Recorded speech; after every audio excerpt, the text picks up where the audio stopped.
What's good, guys? Your boy Hugo the Savage back again for another Last of Us review, episode 7. I think this one was called Left Behind. You already know how I do, man. I never talk about the title of the flipping the episode because I forgot to do it from the beginning. So consistency. But yeah, man.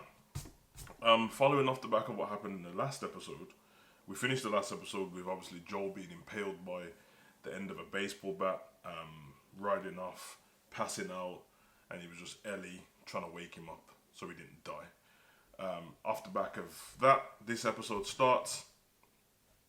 It doesn't actually start with them in the same place there was last time, but they're in a property. I think they're in like a horse stable. I think no, they're in a property. They're in a property for sure. And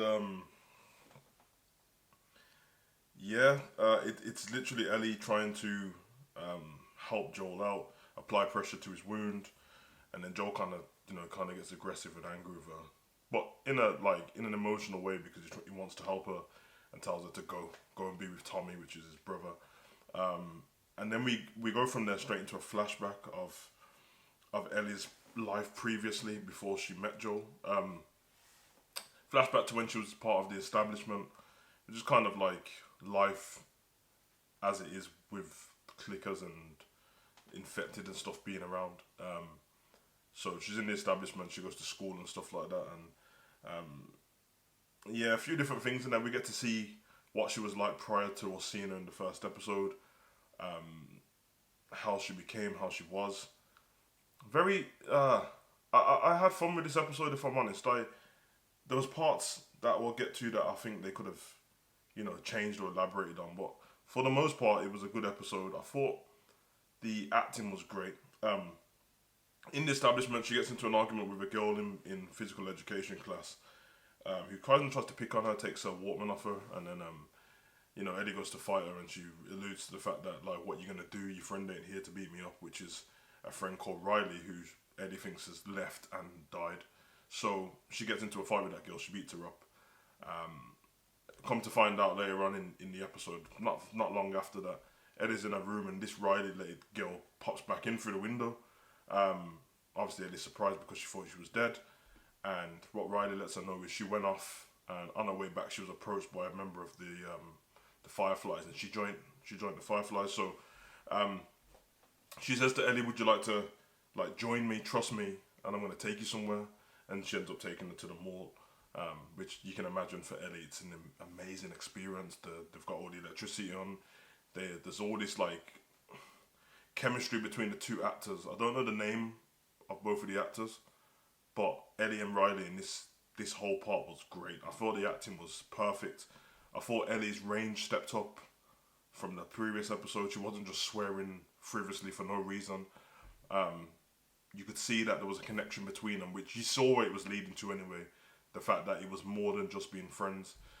There's a part where they were both looking in like an Ann Summers window at like female underwear and stuff, and they were kind of like, I don't understand. Riley was like, I don't understand why people had to wear this before, and Eddie's like, do you want me to tell you? Because obviously she'd been looking, you know what I mean? And you could see that as Riley went off, Eddie was like fixing her hair in the window and stuff, and it's a good episode because obviously within the world that they're in, and with it being like damn near a zombie apocalypse, it's still showing that they're just teenage girls going through regular teenage life.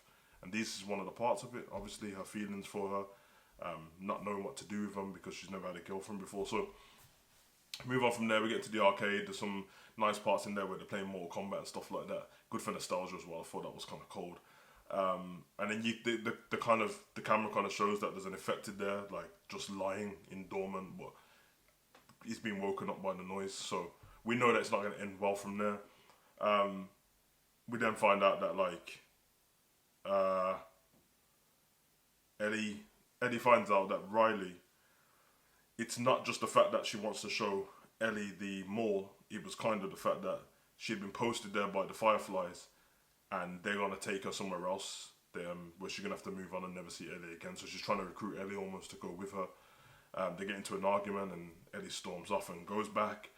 And then on coming back, they have some more fun, and they start playing around and dancing and singing with these masks on, and then they share a kiss. And you can see Ellie, you feel for her a little bit in this scene because she thinks it's gonna go the wrong way, but it's almost like I've got no other time to do this and let her know that I like her like this because she's leaving. luckily for Ellie, it's reciprocated, and they both like each other. And then yeah, as soon as they jump off to have fun, an infected pops out and attacks them. It's a fight between, I think Riley gets knocked out, and then he attacks Ellie. Ellie stabs it, then he attacks Riley again, and pretty much they both get bitten in this scene. And we know what happens when they get bitten.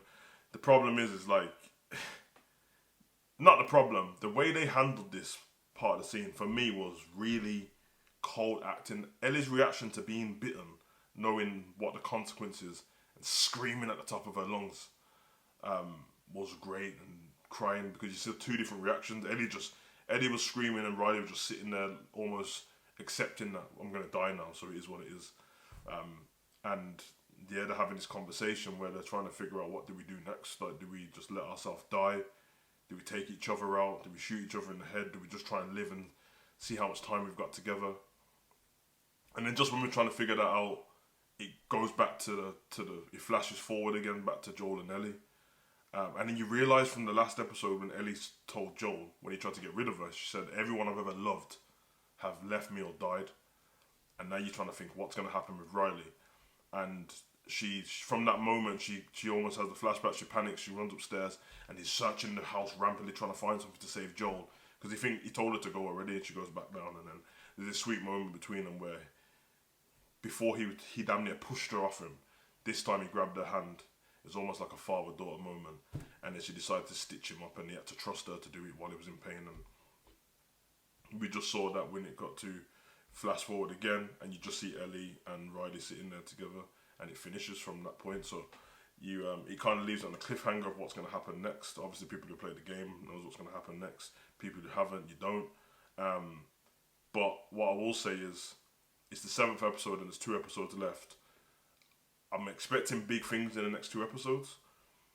My only flaws with this is, they spent way too much time on Ellie and Riley in this episode. It literally was just them two for the whole episode. I don't mind it, because what they're trying to do, they're trying to show how much Riley means to Ellie, to build the stakes up if something happened, which it did, they got bitten. But I felt like they could have done that a little bit quicker.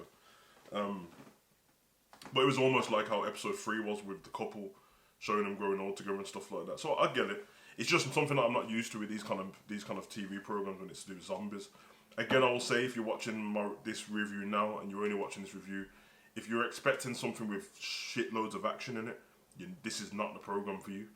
If you're expecting something a little bit deeper and not your typical zombie movie, then zombie program, this is for you, because it's a lot more meaningful. It's a lot more in depth of the life of the people who have been left on the planet with these infected, instead of it just being people going around killing infected and trying to find a cure or source. So I think that's kind of cool about it.